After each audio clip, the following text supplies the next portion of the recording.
Kanina ko pa hindi nakikita si Berto ah. Saan naman kaya yun nagpunta? Naku, nasabit na naman yata kung saan-saan. Mahilig pa naman sa chismis yun. Berto! Berto! Oh no! Berto!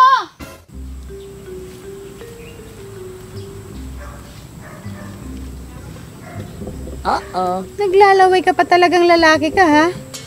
Ano kayang nasa isip mo niyan?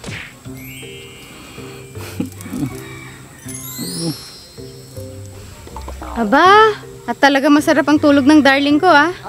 Tingnan ko lang kung hindi ka magising sa gagawin ko.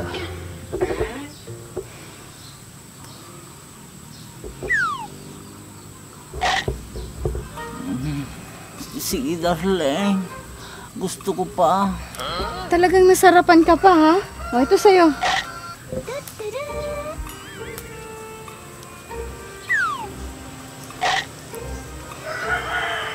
Ayaw mo talagang magising ha? Berto! Berto! Berto!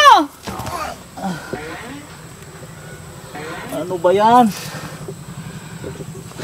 Nagising na naman ang dragon. Ay, asawa ko pala. Nanay ko po. At tinawag mo pa talaga ang nanay mo? Darling, kanina ka pa dyan. Ay hindi, kararating ko lang. Mga ilang minuto pa lang naman. Ganun ba, darling? Ang ganda ng panaginip ko. Akala ko totoo na. Mukhang masarap ang tulog natin ah. Nananaginip ka pa? Oo nga, darling. Kabait mo sa panaginip ko. Akala ko totoo na. Bakit? Hindi ba ako mabait? Ito naman si Buntis.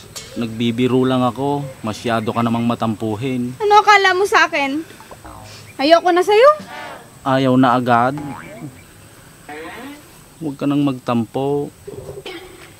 Basta. Galit ako sa'yo. Pati yung baby natin, galit din sa'yo. Sorry na. Ikaw talaga. Hindi ka na mabiro. Ang hirap naman utuin ni Ruby. Anong gagawin mo para lumamig ang ulo ko? Ano bang gusto mong gawin ko, darling? Ikaw, kung anong gusto mo.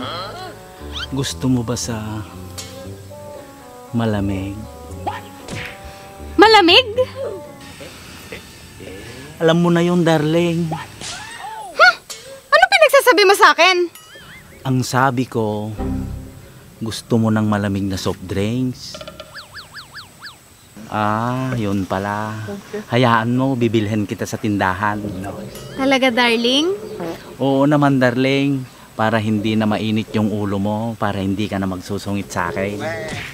Bilisan mo ha, at samahan mo na rin ang tinapay para mabusog si baby. Sige, darling. Hintayin niyo ako ni baby, ha? Bye, baby!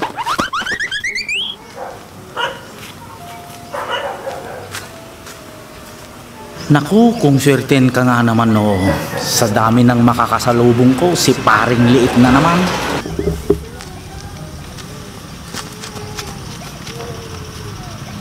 Oh, paring tigas! Uy, paring Berto pala!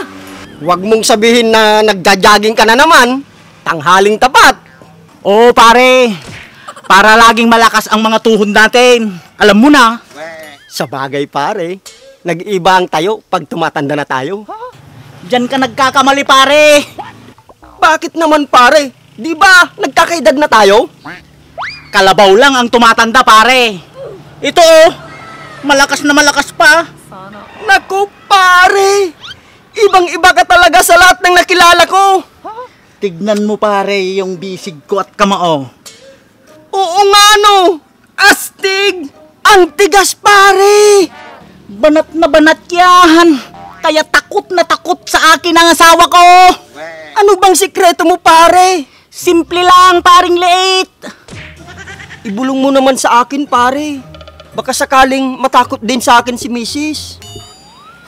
Una, pare, huwag kang papayag na utusan ka ni Mrs. Ha?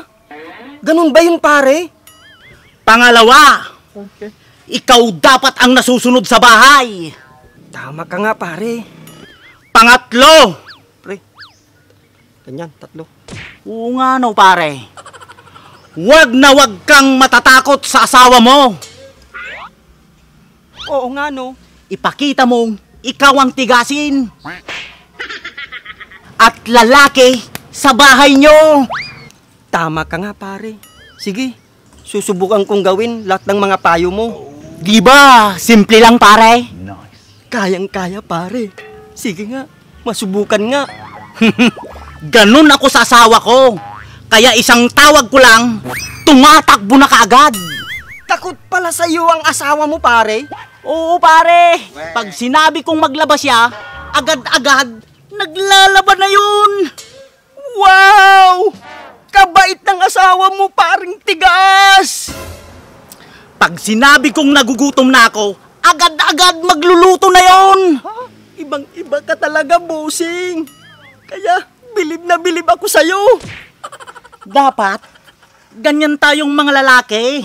Ipakita natin kung sino tayo. Oo nga. Sige na pare, paano ba yan? Magja-jogging na ako para lalo pang lumakas ang mga tuhod ko. Sige pare, mauna na rin ako.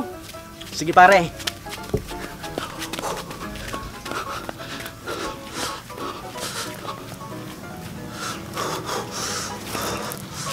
Ay, naku.